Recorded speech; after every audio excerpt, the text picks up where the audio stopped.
Hey guys, Ricky here with DoDContract.com, host of the DoD Contract Academy podcast. And we help small businesses sell products and services to the U.S. military. We talk to small business owners that have had phenomenal success selling to the government. We also talk to those that struggle and have had to improve and learn different processes in order to sell their products and services efficiently and effectively over time and win those contracts that we've all heard about. In today's episode, we are actually going to take a look at a coaching call from the DoD Contract Vault. And here we're talking about selling to the government. And more specifically, we are talking about how sometimes the government requests something that they don't know a lot about. Maybe you can change their mind about some of the requirements in there. Maybe your solution would be a better fit for what the requirement is, or what the government's trying to get at, but they don't even know your solution exists, right? How do you get that in front of them? Is there a way to do that? And I think you'll find this one very, I don't know if rewarding is the right word, but I think that you're going to find it interesting anyway, that there are some different approaches to selling to the government.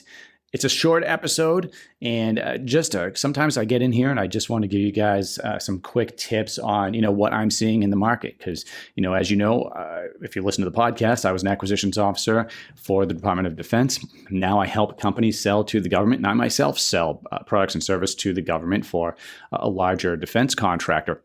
So, if I see something in the market that's happening right now or something that's working, I just want to get it out to you guys so it will help you, the small business owner, sell your product or solution to the military, to those government agencies, because what we're trying to do is make a difference, right? Increase the number of companies that are selling, understand the process, make our country better, make the government better, make our U.S. military stronger. So I hope you enjoy this episode. If you're looking for additional help, you can go to DoDContract.com, where we have some programs that can help you launch your business, help you, if you're already launched, help you succeed and optimize what you're doing, win those contracts a little bit more consistently.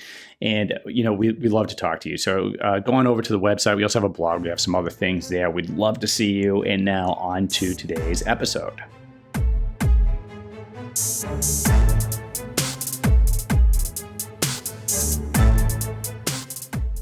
Hey guys, Ricky here, and this week we are going to be talking about how to suggest requirements to the government. Or in other words, the government is looking for something. They're looking to make a purchase, but maybe it's not quite what you sell, right? Sometimes, the government can't get out of its own way when they're making a purchase, right? And I've been on the other side of this, so I know you get a requirement, you get some funding, we need to buy a service or a product. And maybe we think we know what it is, and we put a request for information out there, or maybe even a solicitation.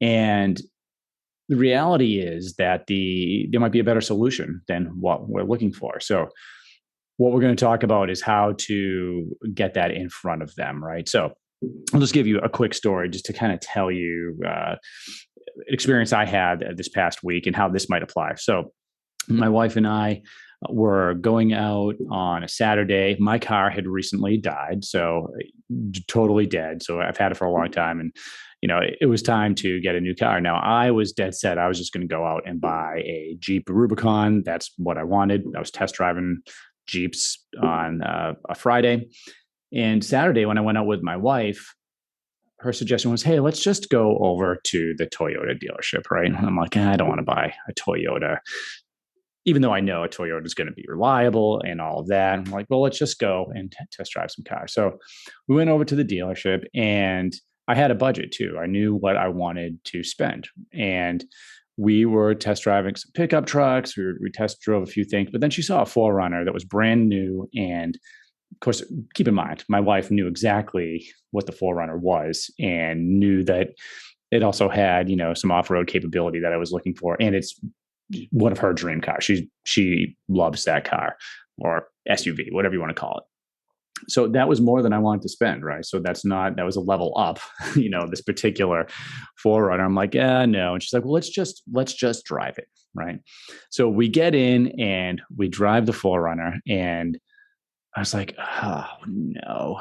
And she knew what was happening, right? I was, driving it around. I was putting the back window down, which, a lot of vehicles don't have that. So it had features that I wasn't even really considering. it was comfortable, right? So remember, I was driving these Jeeps the day before, and the Jeeps, I'm a Jeeper. I've had Jeeps, growing up. So I know that the Jeep is not the most comfortable vehicle, right? So now I'm, in my 40s and, I just right away, like much more comfortable to drive this around, right? Much more practical for our entire family because I have the kids and everything. Also, it was brand spanking new, and it was really nice, and I was really enjoying a lot of the different things, the different features. Just doing the math in my head, it made sense. It cost a little bit more, but it hit the need for what we wanted. What I personally wanted, just selfishly, as someone that might want to take a vehicle off road or out on the beach or whatever, practically for my family and my kids and the dog and everything else that we had to go along. And also, from a standpoint of maintenance and whatnot, I knew this was going to be a vehicle that I had less problems with. I mean, typically those type of vehicles are going to have less problems than a Jeep. At least, that's my understanding that was. So I'll give you one guess as to which vehicle sitting in the parking lot right now outside my office. Do you think it's the Jeep or do you think it's the 4Runner? I would say that most of you are saying, yep, it's the 4Runner. And you're right. My wife, by the way, is an amazing salesperson. So I just want to get that out of the way. She's amazing and she's in real estate and just where she belongs. So, she sold me on something that was more expensive than I planned on, buying, and on a different vehicle than I planned on buying. So the government works in a similar way. And this is what I mean. So the government has a requirement. Let's just say they have a requirement to buy a vehicle, right? They have a vehicle, they need to buy a vehicle. Maybe they have to buy a fleet of vehicles. That's probably more likely. And, there's certain requirements there, right? They have to transport, maybe they're transporting troops. Maybe they're driving back and forth between an embassy and an installation somewhere. Maybe they have to, be able to put so many people in the vehicle, maybe gas mileage. I mean, so there's a lot of different things that could go into that. But when they are going out, maybe putting a request for information out there, or maybe you just meet someone at a conference and you find out this big purchase is coming out, the government may know or may think that they want to buy one type of vehicle, or have, buy a vehicle with one set of requirements. But now you can have the conversation with them and you can say, hey, look, for instance, maybe the government wasn't thinking about buying an electric vehicle and you sell electric vehicles. Well, if you buy electric, X, Y, and Z, right? So maybe our maintenance on these is going to be included for a certain number of years. You're not going to have to spend money on gas. So maybe the operations and maintenance of these vehicles is going to be less overall than the gas-powered vehicles. Potentially, they would work better in the environment that it was going to be in. So, there's a lot of different cases you can make for a different type of vehicle to the government, or a different type of, and really this applies to everything, right? So, and I do this all the time. So, now that I'm on the other side, now that I'm selling to the government side, right? And I still sell for companies. So I run the academy and I help small businesses, with the process and how do we sell effectively over time to the U.S. military and other government agencies. But I also, I have a client that I work for that's a little bit larger and I sell for them, right? So I have a quote. I know exactly what this is like on hey, I have to sell something to the government side. And I suggest things all the time that the government isn't even asking for, right? So if I think that when they come out and say, hey, we're trying to solve this need, I might go in there and say, hey, got it, but have you thought about this?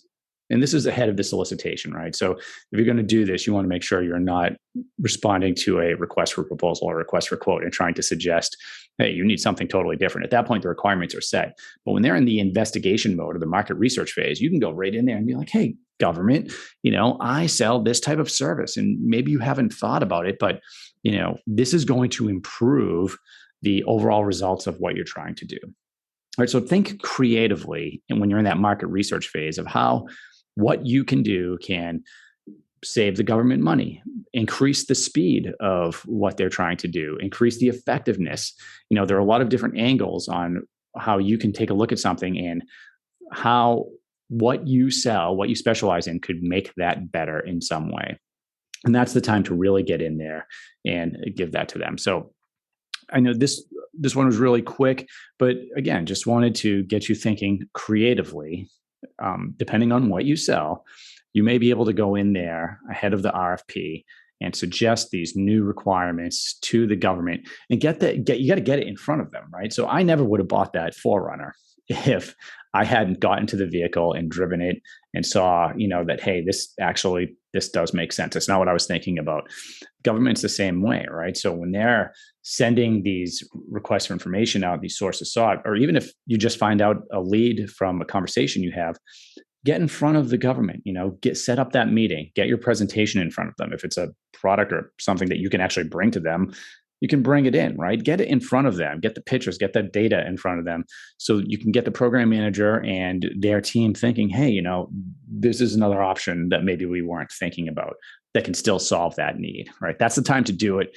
And you could have tremendous results there. You might not change the entire solicitation, but you might get what you're selling inserted into that, right? You might even be able to change the funding dynamics, right? So, look, when you're ahead of the solicitation, I was on this all the time, right? So we would have requirements and funding's all over the place. So don't assume that the funding is set in advance. Like, hey, we're only spending $1.5 million on this, right? There are ways to get additional funding. We have follow-up funds at the end of the year. There are other programs you can take from. There are a lot of different ways to get the funding you need to do something that the government or the U.S. military is trying to do. So if yours is a little bit expensive and you get in ahead of time and you give it enough time, they may be able to find the extra dollars to put on your solution if it's viable and if it's something they want, right? So just, make sure that what you sell is superior, right? You're selling an awesome product, an awesome solution. Get it in front of the right people and you're going to make tracks. If it's not an awesome solution or an awesome viable product, this is not where you want to be playing, right? So don't try to sell crap to the men and women in uniform. We don't want it. So hopefully that has helped you guys out here for this week's session, and I will see you next time.